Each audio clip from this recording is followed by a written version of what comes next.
Dalam nama Bapa dan Putra dan Roh Kudus, amin. Bu Bapak, saudara yang terkasih, kaum muda, adik-adik, salam bantul kasih, berkah dalam. Kembali kita berjumpa dalam renungan harian hari ini, Jumat 24 Desember 2021. Kita akan mengambil dari Injil Lukas bab 1 ayat 67 sampai 97. Sakaria, ayah Yohanes, penuh dengan Roh Kudus, lalu bernubuat, katanya, "Terpujilah Tuhan Allah Israel, sebab Ia telah mengunjungi umat-Nya dan membawa kelepasan baginya.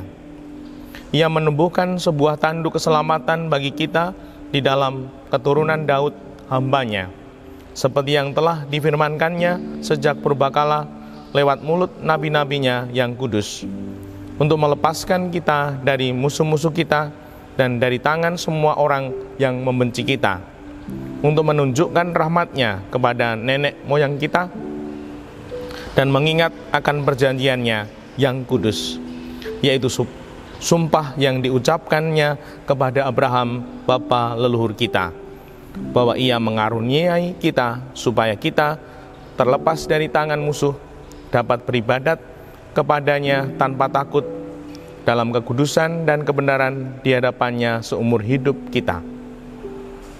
Dan engkau, hei anakku, akan disebut Nabi Allah yang Maha Tinggi, karena engkau akan berjalan mendahului Tuhan untuk mempersiapkan jalan baginya, untuk memberikan kepada umat-Nya pengertian akan keselamatan yang berdasarkan pengampunan dosa-dosa mereka.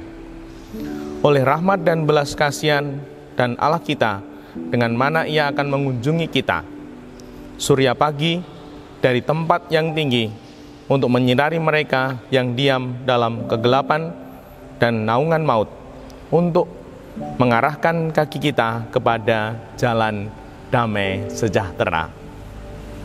Demikianlah Injil Tuhan. Terpujilah Kristus. Bu Bapak, saudara yang terkasih, melalui Injil suci ini dan juga mendekati hari raya Natal, nanti sore kita sudah merayakan Natal. Mari kita merenungkan sabda Tuhan di tanggal 24 Desember ini, di mana di sini disampaikan Sakaria, ayah Yohanes, penuh dengan Roh Kudus. Sakaria pribadi yang dipenuhi dengan Roh Kudus, dan apa yang terjadi? Lalu bernubuat, katanya, "Terpujilah Tuhan Allah Israel, sebab Ia telah mengunjungi umat-Nya dan membawa kelepasan baginya.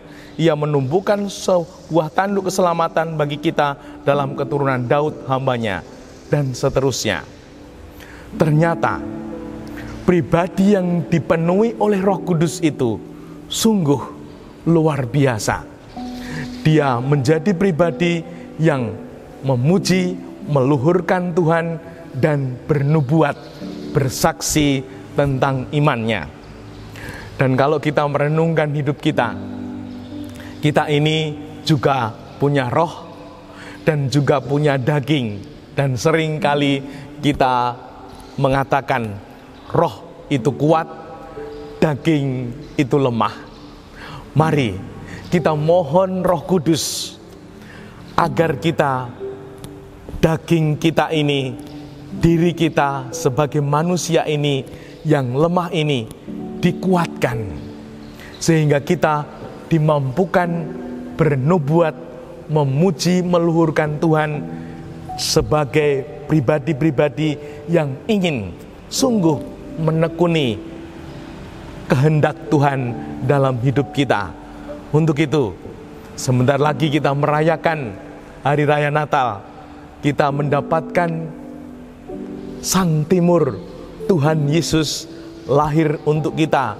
Kita juga mohon Roh Kudus agar sungguh kebaharuan dan juga kemampuan untuk bersaksi, memuji, meluhurkan Tuhan dalam hati, dalam akal budi, dalam pikiran ini sungguh terwujud, sehingga kita akan menjadi pribadi-pribadi yang membawa Yesus, memberikan Yesus untuk keluarga kita, untuk sesama kita, ditemani, dilindungi, dan dimampukan oleh Roh Kudus.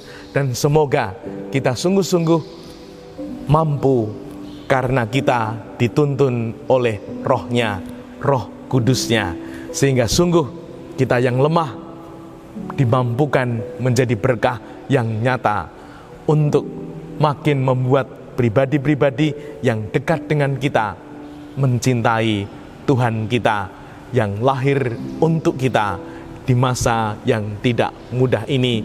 Kita dikuatkan, kita diteguhkan. Dimuliakanlah Tuhan kini dan sepanjang masa. Salam bantul kasih, berkah dalam nama Bapa, Putra, dan Roh Kudus. Amin.